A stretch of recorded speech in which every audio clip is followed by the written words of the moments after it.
3월입니다. 3월은 12월과 마찬가지로 교회에 있어서 되게 중요한 시즌으로 보내집니다. 이유는 교회의 머리 대신 예수님의 죽으심과 그 부활을 기념하는 종려주일과 부활주일이 이 3월에 있기 때문입니다. 그래서 오늘은 교회력에 따지면 종려주일로 저희가 지키게 됩니다. 여러분, 종려주일은 어떤 주일이죠? 어떤 의미를 담고 있죠? 예수님의 예루살렘 입성을 기념하는 주일이 바로 종려주일입니다. 그런데 성경을 보게 되면 예수님께서는 이 종려주일 이전에도 몇 차례 예루살렘 성전으로 들어가십니다.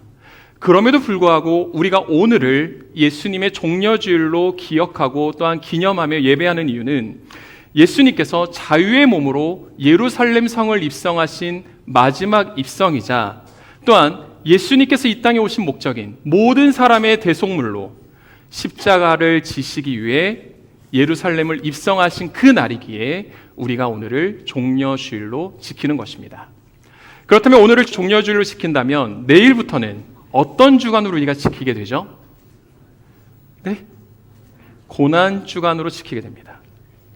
여러분, 예수님께서 총 5일 동안 고난받으셨습니다. 그런데 예수님께서 5일 동안 고난받으셨던 그 내용을 성경은 기록하고 있는데 예수님께서 고난받으신 그 5일 동안의 스토리를 사복음서를 보게 되면 예수님의 공생애의 모든 내용들 중에 3분의 1을 차지하는 것을 보게 됩니다. 그러니까 사복음서에는 예수님의 공생애의 말씀들이 기록되어 있는데 그 중에 예수님의 이 마지막 5일을 3분의 1을 차지할 만큼 많이 담고 있다는 거예요. 많이 담고 있다는 것은 무슨 의미죠? 그만큼 중요하다라는 의미입니다. 그렇다면 2000년 전에 돌아가셨던 그 예수님, 그러나 오늘을 살아가는 우리는 이 종려주일과 또한 내일부터 시작되는 이 고난주간을 어떻게 준비하면 좋을까요? 저는 오늘 여러분들과 함께 읽었던 이 마가복음 11장의 말씀을 가지고 우리가 믿는 그 예수님은 누구신지, 그리고 그 예수님을 길에서 만난 사람들을 여러분들에게 소개해 드리려고 합니다. 성경에 대해서 여러분들은 모두 다 잘 알고 계실 거라 생각하기 때문에 신약 성경, 특히 사복음서가 기록된 예수님 당시의 이스라엘은 완전한 국가는 아니었습니다. 로마의 통치를 받는 로마의 속국이 바로 이스라엘이었죠. 그러다 보니 속국의 삶을 살아가는 이스라엘 백성들의 마음 가운데는 항상 무엇이 있었냐면 자유에 대한 갈망이 있었습니다. 자유에 대한 갈망, 해방에 대한 기대. 그러다 보니 구약 성경에서 예수님께서 말씀하셨던 그 메시아를 이스라엘 사람들은 항상 기다리고 기대하며 살았습니다. 그런데 어느 날 많은 사람의 이목을 끄는 한 사람이 등장합니다. 소문에 따르면 병든 자를 고치고 걷지 못하는 사람을 걷게 하고 물고기 2마리와 떡 5개로 남자만 5,000명이 넘는 사람을 배불리 먹게 하고 심지어 죽은 자를 다시 살리는 기적을 나타내는 사람이 이스라엘 가운데 등장했다라는 것입니다. 그래서 이스라엘 사람들 가운데는 기대감이 부풀기 시작했습니다. 그가 혹시 하나님께서 구약에 말씀하셨던 그 메시아가 아닌가 사람들이 기대하기 시작했습니다. 여러분, 그 소문의 주인공이 누구죠? 바로 예수님입니다. 사람들의 이러한 기대, 메시아에 대한 기대가 절정에 이르렀을 때 예수님께서 예루살렘으로 향하십니다. 그런데 예수님께서 예루살렘으로 향하신 그때는 언제냐? 이스라엘의 절기 중 하나인 유월절을 일주일 앞둔 그때였습니다. 여러분, 이스라엘에서 유월절은 어떤 의미를 갖고 있을까요? 유월절은 구약의 출애굽, 그것을 기념하기 위해 하나님께서 제정하신 이스라엘의 절기였습니다. 출애굽을 기념하는 절기였기 때문에 유월절을 보내는 이스라엘 사람들의 마음 가운데는 어떤 마음이 있었냐면 해방과 자유를 기대하며 그 애굽에서 이스라엘을 구해냈던 모세와 같은 그 구원자를 기대하며 기다리는 날이 이스라엘의 유월절이었던 것입니다. 그래서 유월절이 되면 이스라엘 사람들은 각지에 흩어져 살다 예루살렘으로 모여들게 됩니다. 그래서 성경학자들에 따르면 이 유월절에 예루살렘으로 모여든 사람들의 수가 약 200에서 300만 명 정도 되었다라고 합니다. 여러분, 오늘도 오늘날 우리가 살아가는 시대에도 200~300명이라는 숫자가 적은 숫자는 아닙니다.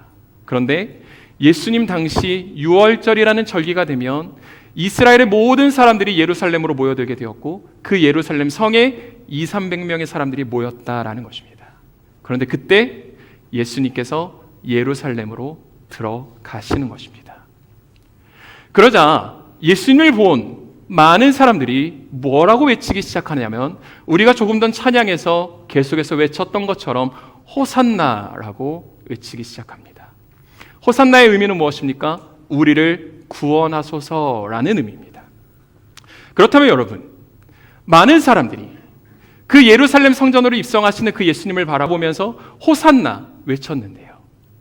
그들이 호산나 외치며 바라봤던 그 예수님은 도대체 어떤 분이실까요?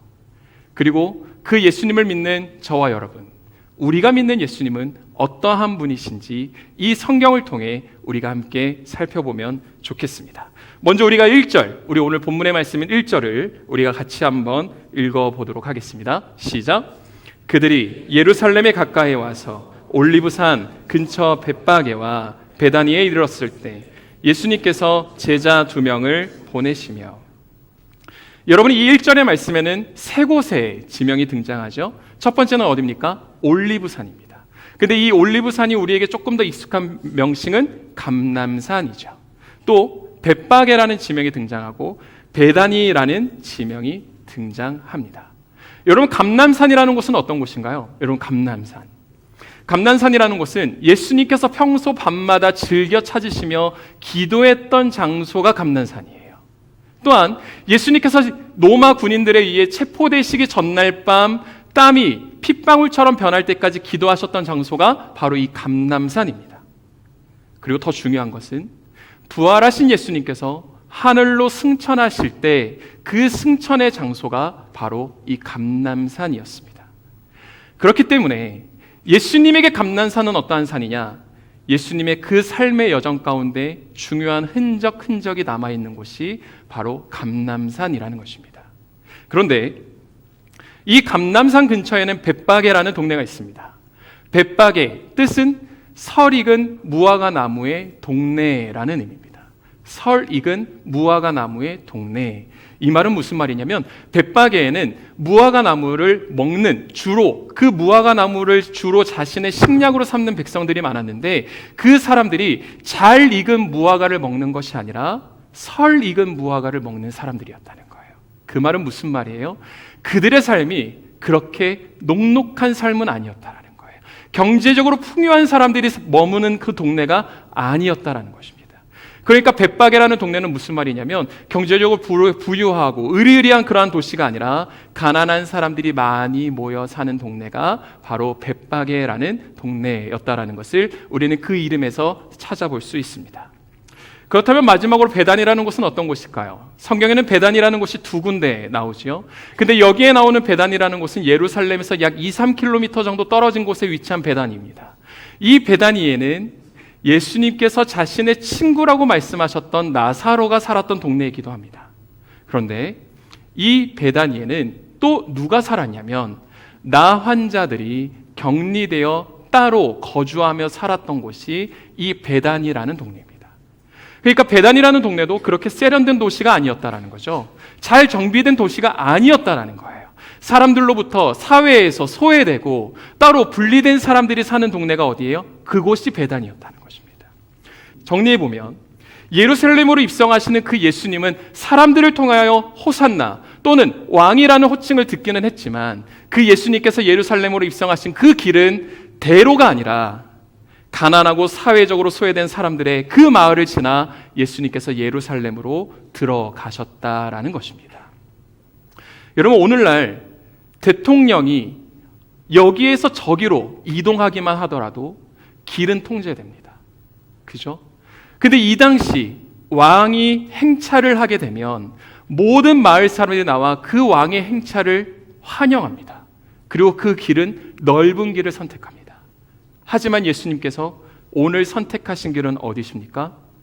가난한 사람들이 모여 있는 곳, 사회에서 소외되고 공고한 마음들을 갖고 있는 사람들이 있는 곳, 사람들로 인해 분리된 삶을 살 수밖에 없었던 그 사람들이 모여 있는 곳, 그곳으로 예수님이 지나가시는 것입니다.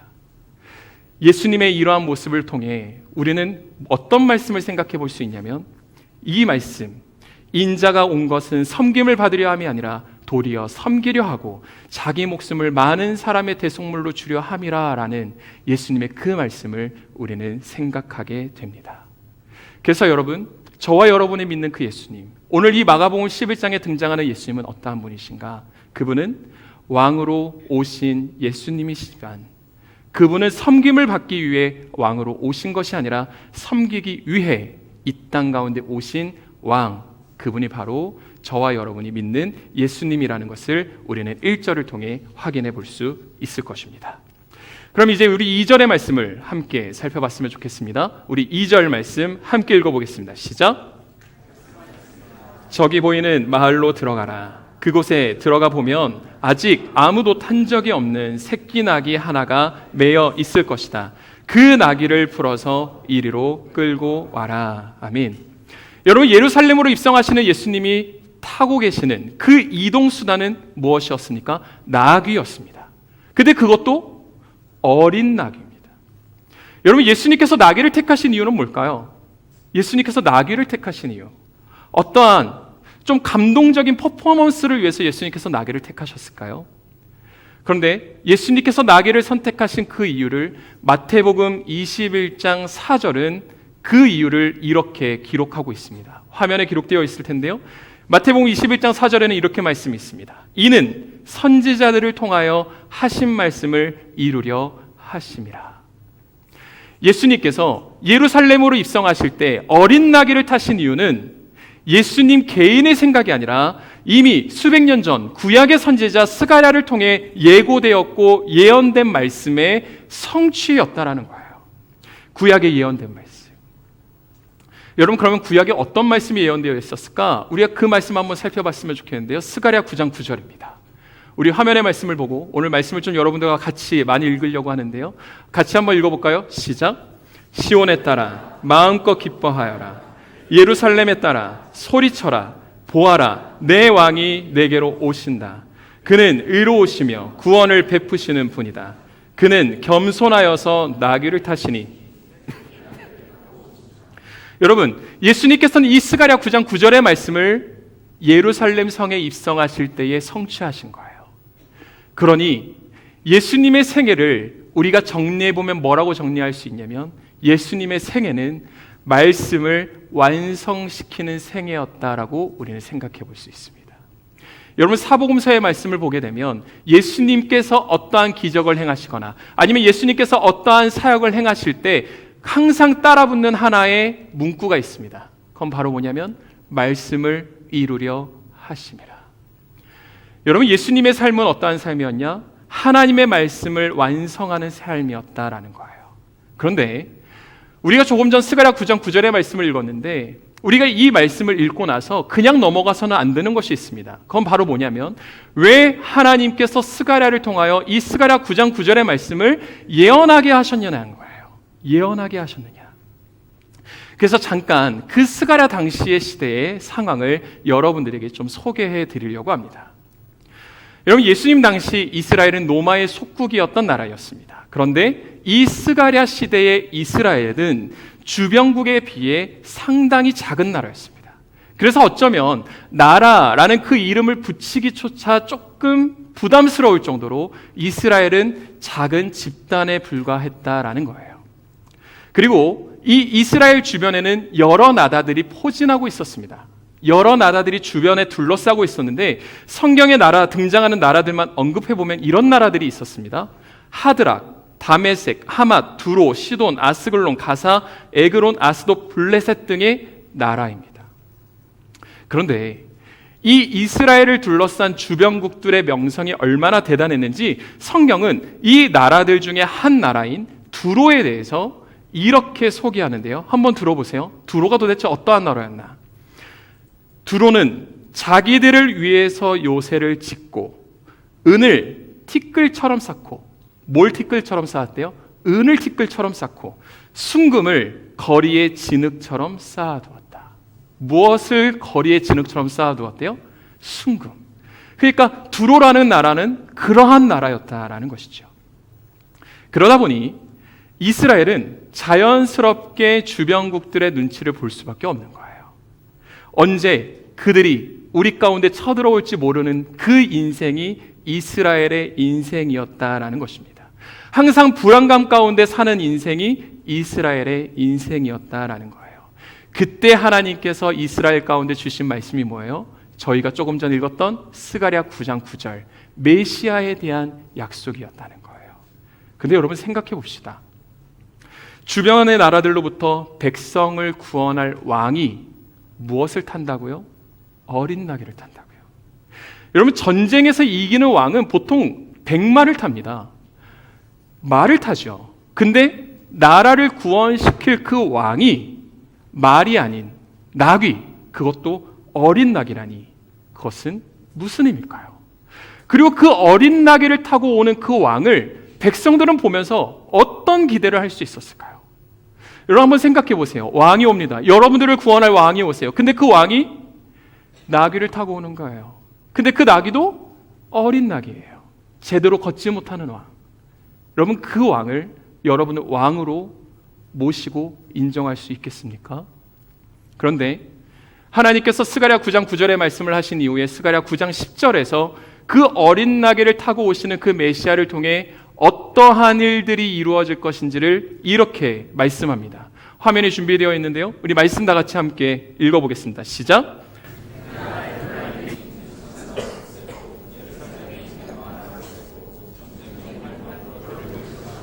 그가 다른 민족들에게 평화를 말하고 그가 바다에서 바다까지 다스리며 유프라테스 강에서 땅끝까지 다스릴 것이다. 여러분 무슨 말입니까? 어린 나귀를 타고 오시는 그분을 통해 전쟁을 멈추고 평화가 선포된다라는 것입니다.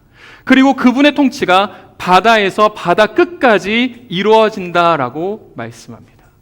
근데 여러분 이 스가랴 9장에 기록되어 있는 이 메시아가 누군지 아십니까? 이 메시아가 이 마가복음 11장 어린 나귀를 타고 예루살렘 성으로 입성하시는 그 예수님입니다. 여러분 메시아 되신 예수님께는 무엇을 타느냐는 중요하지 않았습니다. 예수님은 오히려 겸손함으로 나귀를 선택하셨습니다. 그렇다면 여러분 성경이 말씀하는 그 예수님은 도대체 누구실까요?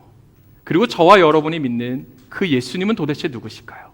그 예수님은 가난하고 소외된 삶에 그리고 공고함이 가득한 그 사람들을 외면하지 않으시고 어떤 군대도 그 예수님을 이길 수 없는 만왕의 왕, 그리고 왕이시지만 겸손하신 왕, 그분이 바로 성경이 말씀하는 예수님이요 오늘 저와 여러분이 믿는 예수님임을 성경은 이야기합니다. 우리가 믿는 예수님은 어떠한 분이신가요? 제가 지체들을 신방하다 보면 각자가 생각하는 예수님에 대한 그 이미지와 생각들이 다르다는 것을 알게 됩니다. 그러나 누가 생각하는 예수님에 대한 그 생각, 누구의 생각은 맞고 누구의 생각은 다른가? 틀린가? 저는 그렇게 생각하지 않습니다. 왜? 우리가 믿는 그 예수님은 우리가 다 이해할 수 없는 예수님이기 때문이다라는 것입니다. 그런데 중요한 것은 있습니다. 그것은 바로 뭐냐면 내가 예수님을 믿는다면 그 예수님을 믿는 믿음 가운데 어떠한 내용을 갖고 있느냐는 중요한 것입니다. 왜냐하면 내가 갖고 있는 그 내용이 곧 나의 행동을 결정하기 때문입니다. 그래서 여러분들 가운데 예수님에 대한 바른 이해가 있기를 소망합니다. 예수님에 대한 바른 믿음이 있기를 소망합니다. 그 바른 믿음은 바로 성경에서 시작됩니다. 자, 그렇다면 여러분들이 믿는 그 예수님은 누구십니까? 조금 전에 말씀드렸지만 가난하고 소외된 사람들을 외면하지 않으시고 겸손함으로 이 땅 가운데 오신 만왕의 왕, 그분이 바로 저와 여러분이 믿는 예수님입니다. 그런데 여러분 예수님께서 예루살렘 성전으로 입성하십니다. 그런데 그 예수님의 예루살렘 입성을 준비해야 하는 사람들이 있었습니다. 먼저는 제자들입니다. 예수님께서 제자들과 함께 벳바게와 베다니에 이르러셨을 때 예수님께서 제자 중 2명을 뽑아 뭐라고 말씀하시면 이렇게 말씀하세요. 마을 건너편으로 가서 길에 묶여있는 나귀를 풀고 이리로 끌고 오라라고 말씀하십니다. 근데 여러분, 예수님께서 끌고 오라고 명령하신 그 나귀는 예수님의 소유의 나귀는 아니었어요. 그리고 성경을 읽어보면 예수님께서 그 나귀의 주인을 잘 알고 계신가? 근데 그것도 아닌 것 같았습니다. 근데 예수님께서 뭐라고 말씀하시냐면 그 나귀를 끌고 오라는 거예요. 여러분, 제자들의 심경은 어땠을까요? 가라? 끌고 와라? 제자들의 마음 가운데 이런 마음이 들지 않았을까요? 예수님, 거기 나귀가 있을까요? 근데 그 나귀의 주인을 혹시 알고 계실까요? 근데 예수님이 뭐라 하세요? 끌고 와라 라고 말씀하시는 거예요. 만약 예수님께서 여러분들에게 동일하게 말씀하셨다면, 명령하셨다면, 드림플러스 공동체 여러분, 저 마을 건너편으로 가서 나귀를 끌고 오십시오라고 예수님께서 말씀하셨다면 여러분 어떻게 하시겠습니까? 그런데 여러분, 제자들은 어떠합니까? 제자들은 갑니다. 가서 보니 예수님 말씀처럼 길거리 어느 문 앞에 어린 나귀가 메어 있는 것을 보게 됩니다. 갔더니 보게 되었다라는 것입니다. 무슨 말입니까? 제자들이 순종함으로 가보니 말씀대로 나귀가 있었다라는 것입니다. 그렇다면 제자들이 어떻게 갈 수 있었을까요? 정말 나귀가 있는지도 모르고 내가 그 나귀를 갖고 왔다가 도둑놈이라고 오해를 받을 수 있는 그러한 상황인데도 어떻게 제자들은 예수님의 명령을 따라 갈 수 있었을까요? 그것은 제자들 가운데 주님에 대한 신뢰가 있었기 때문입니다. 만물이 예수님에게서 나오고 예수님께로 돌아간다는 이 믿음, 이 주제권, 모든 것이 예수님께 속해 있다라는 이 믿음이 제자들에게 있었기 때문이다라는 것입니다. 여러분, 우리는 성경을 읽다 보면 이해하거나 공감하기 어려운 부분들을 참 많이 마주하게 됩니다. 가장 대표적인 말씀이 무엇입니까? 아마 아브라함과 이삭의 스토리일 것입니다. 하나님께서는 아브라함에게 100세의 아들 이삭을 주세요. 근데 그 아들 이삭을 어떻게 하라고 하세요? 그 아들 이삭을 번제로 드려라 라고 말씀하십니다. 우리야 그 스토리의 결말을 알기 때문에 그냥 그렇구나 하고 넘어갑니다. 근데 하나님의 말씀을 들었던 아브라함은 어떠한 심정이었을까요? 어떠한 심정이었을까요? 짜증내지 않았을까요? 화나지 않았을까요? 아니면 그 하나님의 뜻을 나의 뜻으로 바꿔보려고 기도하지 않았을까요? 만약 내가 아브라함의 위치에 있었다면 말이죠. 그런데 아브라함은 두말하지 않고 아침 일찍 일어나 하나님께 나아갑니다. 아브라함이 하나님께 이렇게 그 명령을 순종할 수 있었던 것, 아브라함에게는 하나님에 대한 신뢰가 있었기 때문입니다. 여러분, 하나님 이해하고 싶으시죠? 근데 하나님을 이해할 수는 없습니다. 왜냐하면 우리가 믿는 그 하나님은 우리의 이해를 뛰어넘어 일하시는 전지전능하신 하나님이시기 때문입니다. 그래서 사도 바울은 하나님을 이렇게 찬양하는데요. 로마서 11장 33절의 말씀을 보면 사도 바울이 하나님을 이렇게 찬양합니다. 말씀을 한번 보실까요? 깊도다 하나님의 부요와 지혜와 지식이여 그분의 판단은 헤아릴 수 없으며 그분의 길은 찾아낼 수 없도다. 그리고 이사야 55장 8절은 또 이렇게 말씀합니다. 내 생각은, 하나님의 생각은 너희 생각과 다르고 내 길은 너희 길과 다르다. 여호와의 말씀이다. 여러분, 이것이 하나님인 거예요. 만약 내가 믿는 하나님이 나에게 이해되는 하나님이라면 여러분, 나에게 이해되는 그 하나님에게 내가 무엇을 기대할 수 있을까요? 내 생각, 내 이해만큼 기대할 수 있을 것입니다. 내 합리적인 생각에 하나님이 이해된다면 그 하나님께 우리가 무엇을 기대할 수 있을까요? 내가 합리적으로 생각하는 그 생각만큼 우리는 하나님을 이해하고 기대할 것이다 라는 것입니다. 그러나 하나님은 어떤 하나님이십니까? 하나님은 전지전능하신 하나님이십니다. 저는 하나님에 대한 가장 명확한 설명은 창세기 1장 1절이지 않을까 싶습니다. 창세기 1장 1절의 말씀이 무엇입니까? 태초에 하나님이 천지를 창조하시니라. 말씀을 천지를 창조하신 그분이 나의 하나님이시기에, 그 하나님은 전능하신 하나님이시기에, 실수가 없으신 하나님이시기에 지금 당장 나에게는 이해되지 않다 하더라도 믿고 따라가는 것, 그것이 바로 예수님의 제자의 삶이었다라는 것입니다. 그러므로 제자의 삶을 이렇게 정의해 볼 수 있습니다. 도대체 제자가 무엇인가? 제자는 주님을 신뢰함으로 계산하지 않고 순종하는 사람이라고 정의할 수 있을 것 같습니다. 여러분, 제자는요, 말씀이 나와 부딪혀도, 이 말씀이 내 욕심과 부딪혀도 말씀을 포기하는 것이 아니라 내 욕심을 포기하는 사람입니다. 말씀 앞에 나를 쳐서 굴복하는 것이 제자의 삶이라는 것입니다. 그러다 보니 우리는 어떤 생각을 하게 되냐면, 제자의 삶은 누구나 쉽게 선택할 수 없는 삶이다라고 우리는 생각하기도 합니다. 제자의 삶은 어려운 삶이다라고 생각하기도 합니다. 그런데 여러분, 제자의 삶이 어렵기만 한 것은 아닙니다. 왜냐하면 제자는 남들이 볼 수 없는 하나님의 일하심을 볼 수 있는 사람들이기 때문입니다. 또한 제자는 아무나 내가 제자가 되고 싶다고 해서 제자가 될 수 있는 것은 아닙니다. 제자는 선생의 부르심을 받은 사람만이 제자가 될 수 있습니다. 그래서 여러분, 예수님의 공생의 기간 중에 예수님 주변에는 항상 많은 사람들이 따라다녔어요.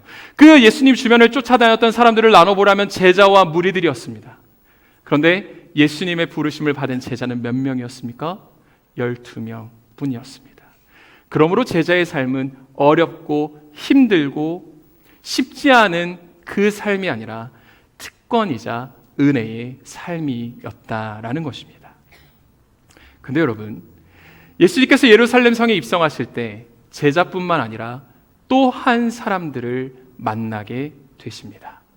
그들은 누구냐면 바로 어린 나귀를 타고 오시는 예수님을 향해 호산나 찬양했던 사람들이었습니다. 나귀를 타신 예수님께서 예루살렘에 이르자 예루살렘의 많은 사람들이 자기의 옷을 벗어 예수님의 길을 준비하기 시작합니다. 또 어떤 사람들은 나무의 가지를 꺾어 그 가지를 흔들며 예수님을 환영합니다. 그래서 우리가 그 장면을 말씀을 통해 한번 봤으면 좋겠는데요, 오늘 본문인 8절과 10절을 우리 함께 같이 읽어보면 좋겠습니다. 8절 10절입니다. 시작. 많은 사람들이 길 위에 겉옷을 깔아드렸고 또 어떤 사람들은 들에서 나뭇가지를 꺾어와 길에 깔기도 했습니다. 앞서가는 사람들과 뒤따라가는 사람들이 외쳤습니다. 호산나, 복이 있으려다. 주의 이름으로 오시는 분이여, 복이 있도다. 다가오는 우리 조상 다윗의 나라여, 지극히 높은 곳에서 호산나. 여러분, 예수님 당시 1세기에는 어떠한 문화가 있었냐? 로마에는 이러한 문화가 있었습니다. 로마의 황제와 같이 높은 지위의 사람이 어떤 도시를 방문하게 되면 그 방문을 받는 도시의 모든 사람들이 화려한 옷을 입고 성 밖으로 나와 그 손님을 맞이합니다. 그리고 그 도시의 관리들은 자신의 서열을 맞춰서 그 손님을 맞이했습니다. 왕이나 높은 지위에 있는 사람을 환영하는 이유는 하나였습니다. 그 손님을 통해 특별한 사랑을 받기 위해서였습니다. 여러분, 예수님께서 예루살렘 성에 입성하실 때도 많은 사람들이 환영합니다. 그리고 외칩니다. 호산나 외치죠. 우리를 구원하소서 외칩니다. 아마 로마의 압제에 억눌려 살던 그 사람들이 자유를 갈망하는 외침이었을 것입니다. 근데 여기까지는 참 좋습니다. 근데 아이러니한 하나의 사건이 벌어집니다. 그 사건이 무엇이죠? 예수님의 예루살렘 입성을 이렇게나 환영했던 많은 사람들이 며칠 지나지 않아 예수님을 조롱하며 십자가에 못 박아 버립니다. 어떻게 한순간에 이렇게 바뀔 수 있었을까요? 며칠 전만 해도 예수님을 향해 호산나 외쳤던 사람들입니다. 근데 며칠 지나지 않아 어떻게 예수님께 손가락질하며 그 예수님을 십자가에 못 박으라 외칠 수 있었을까요? 그 이유는 간단했습니다. 그들이 기대했던 메시아의 모습과 예수님의 모습은 달랐기 때문입니다. 여러분, 이왕이면 예수님께서 좀 풍채 있고 용맹스러운 모습이면 좋지 않았을까요? 근데 성경을 보면 예수님의 모습을 이렇게 소개해요. 이사야 53장의 말씀을 보면 예수님은 흠모할 만한 것이 없었대요. 못생겼다는 말입니다. 빌립보서 2장의 말씀을 보면 무슨 말이에요? 종의 형체와 같대요. 여러분, 못생겼고 종의 형체와 같은 그 예수님을 누가 메시아로 생각할 수 있었을까요? 그러다 보니 예수님을 향해 호산나 외쳤던 사람들이, 그 호산나 외쳤던 그들의 외침이 이제는 십자가에 못 박으라라는 외침으로 바뀌어버리게 되는 것입니다. 저는 이 말씀을 묵상하면서 좀 이런 생각을 해봤습니다. 이왕이면 예수님께서 예루살렘에 입성하실 때 좀 제대로 입성하셨으면 어땠을까? 나귀가 아니라 말을 딱 타시고 갑옷도 딱 입으시고 많은 사람들의 호의를 받으시며 예루살렘으로 입성하시면 어땠을까? 그럼 좀 더 많은 사람들이 예수님을 메시아로 인정하지 않았을까? 이런 생각을 좀 해보게 됐어요. 근데 예수님은 사람들의 인정으로 메시아가 되는, 메시아로 인정받는 분이 아니었습니다. 하나님께서, 곧 하나님 자신이 하나님의 인정이 되셨던 것처럼 예수님은 예수님 자신이 메시아로서의 인정이 되셨던 분이셨습니다. 그렇기 때문에 예수님께는 사람들의 환호가 그렇게 중요하지 않았습니다. 왜? 예루살렘에 입성하시는 그 예수님을 보며 사람들이 외쳤던 그 호산나는 어쩌면 예수님을 향한 호산나가 아니라 자신들을 위한, 내 삶의 안정과 내 삶의 보장을 위한, 자신을 위한 호산나였을 수도 있기 때문입니다. 여러분, 사람들은 무엇인가를 절실히 원할 때 하나님을 찾죠. 사회적으로 큰 위기가 많아지면 교회 출석률이 높아집니다. 왜 그렇습니까? 지금 당장 문 앞에 있는 그 문제 앞에 내 숨이 헉헉 막혀 있기 때문입니다. 그때 비로소 우리는 어디를 찾죠? 평소에는 찾지 않던 교회를 찾습니다. 그리고 뭘 하기 시작하죠? 기도하기 시작해요. 지난주에 어떤 지체를 신방했는데요, 회사에 어려운 일이 있었나 봐요. 그랬더니 뭘 하기 시작했냐면 큐티를 하기 시작했다라는 거예요. 근데 여러분, 이것이 우리의 모습이지 않느냐라는 것입니다. 여러분, 필요할 때만 하나님을 찾는, 필요할 때만 예수님을 찾는 모습은 마치 예수님께서 예루살렘으로 들어가실 때 예수님을 향해 호산나 외쳤던 그 많은 사람들의 모습과 같습니다. 근데 예수님을 향해 호산나 외쳤던 그 사람들의 삶이 어떻게 바뀌어버리죠? 호산나 외쳤지만 며칠 뒤에 십자가에 못 박아버리라 라고 외치는 것입니다. 그래서 제가 여러분들에게 이러한 질문을 드리고 싶습니다. 예수님과 우리의 관계는 어떤 관계입니까? 신뢰의 관계입니까? 아니면 필요할 때만 찾는 비즈니스의 관계입니까? 여러분, 예수라는 이 이름을 히브리어로 보게 되면 예슈아라는 이름입니다. 예슈아라는 그 이름의 뜻은 하나님께서 구원하신다라는 의미입니다. 하나님께서는 그분의 아들 예수를 통해 하나님 자신의 백성을 구원하시길 원하셨습니다. 그러므로 예수님의 구원은 단순히 돈 몇 푼을 해결하기 위한 구원이 아니었습니다. 우리의 취업이나 우리의 성공이나 우리의 세상의 부를 위한 예수님의 구원을 위해 예수님의 구원이 아니었다라는 것이죠.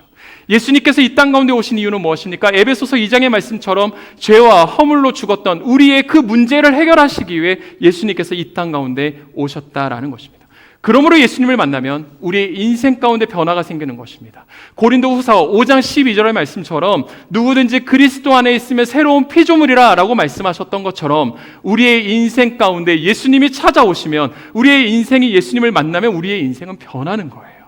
새로운 피조물로 라고 말입니다. 그렇다면 나에게, 그리고 여러분에게 예수님은 어떤 분이십니까? 기억하십시오. 많은 사람들은 예수님의 예루살렘 입성을 환영했습니다. 그리고 그 예수님을 구원자라고 칭송했어요.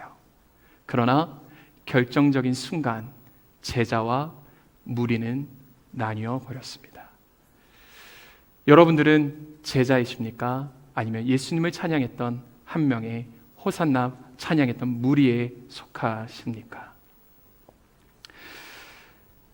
예수님께서 어린 나귀를 타고 예루살렘으로 입성하실 때 마가복음에는 기록되지 않은 마태복음에만 기록된 하나의 말씀이 등장합니다.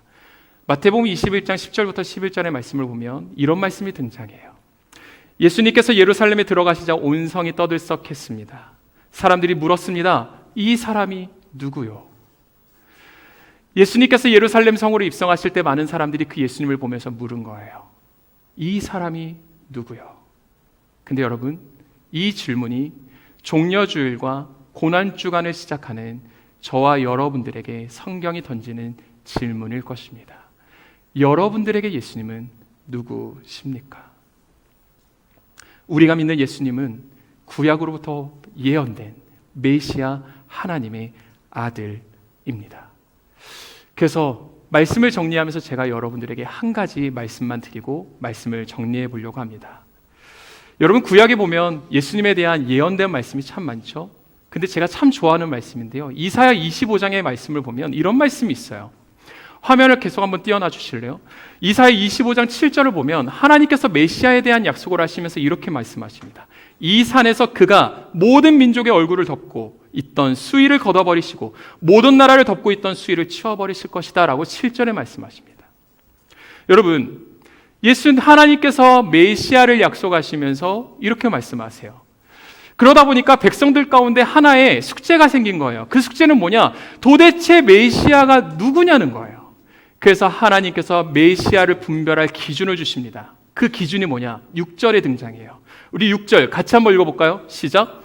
만군의 여호와께서 이 산에서 모든 민족에게 기름진 음식으로 잔치를 베풀어 주실 것이다. 가장 좋은 고기와 가장 좋은 포도주를 내실 것이다. 여러분, 하나님께서 약속하신 메시아는 누구시냐? 그분은 백성들을 위해 잔치를 내신대요. 근데 그 잔치 가운데 뭘 내신대요? 좋은 고기와 포도주를 내신다는 거예요. 근데 이 약속이 있고 약 700년이 지난 후 이스라엘의 가나라는 하는 동네에 하나의 혼인 예식이 열렸습니다. 근데 그 예식이 한창 진행되는 때에 한 가지 문제가 생겨요. 포도주가 떨어져 버린 거예요. 그때 그 잔치에 참여했던 한 사람이 그 집의 하인들을 불러 명령합니다. 항아리에 물을 담아라. 그리고 그 물을 떠다 갖다 주어라. 그 물이 뭘로 바뀌었죠? 포도주로 바뀌었습니다. 여러분, 예수님은요, 하나님께서 예언하셨던, 하나님께서 약속하셨던 우리를 위해 이 땅 가운데 오신 메시아입니다. 여러분, 여러분에게 예수님은 누구십니까? 제자는 순종의 사람입니다. 이해되어 순종하는 것이 아니라 제자는 순종함으로 이해하는 사람입니다. 그런데 성경에 등장한 무리는 어떤 사람입니까? 이해함으로 순종하는 사람이 무리였다라는 것입니다. 하나님은 자신의 하나뿐인 아들 예수님과 맞바꾼 우리에게 하나 원하고 계십니다. 그건 바로 뭐냐면 주님을 신뢰하는 것입니다. 하나님을 사랑하는 것입니다. 누가 이 시간 하나님을 신뢰하는 그 마음과 하나님을 사랑하는 그 마음을 하나님 앞에 올려드리겠습니까? 고난주간을 앞둔 저와 여러분, 이번 일주일의 시간이 예수님의 제자로 나아가는 하나님을 향한 우리의 사랑과 신뢰를 올려드리는 우리의 일주일 되기를 소망합니다. 예수님의 예수님 되심, 그 영광의 기쁨을 맛보는 저와 여러분 되기를 소망합니다.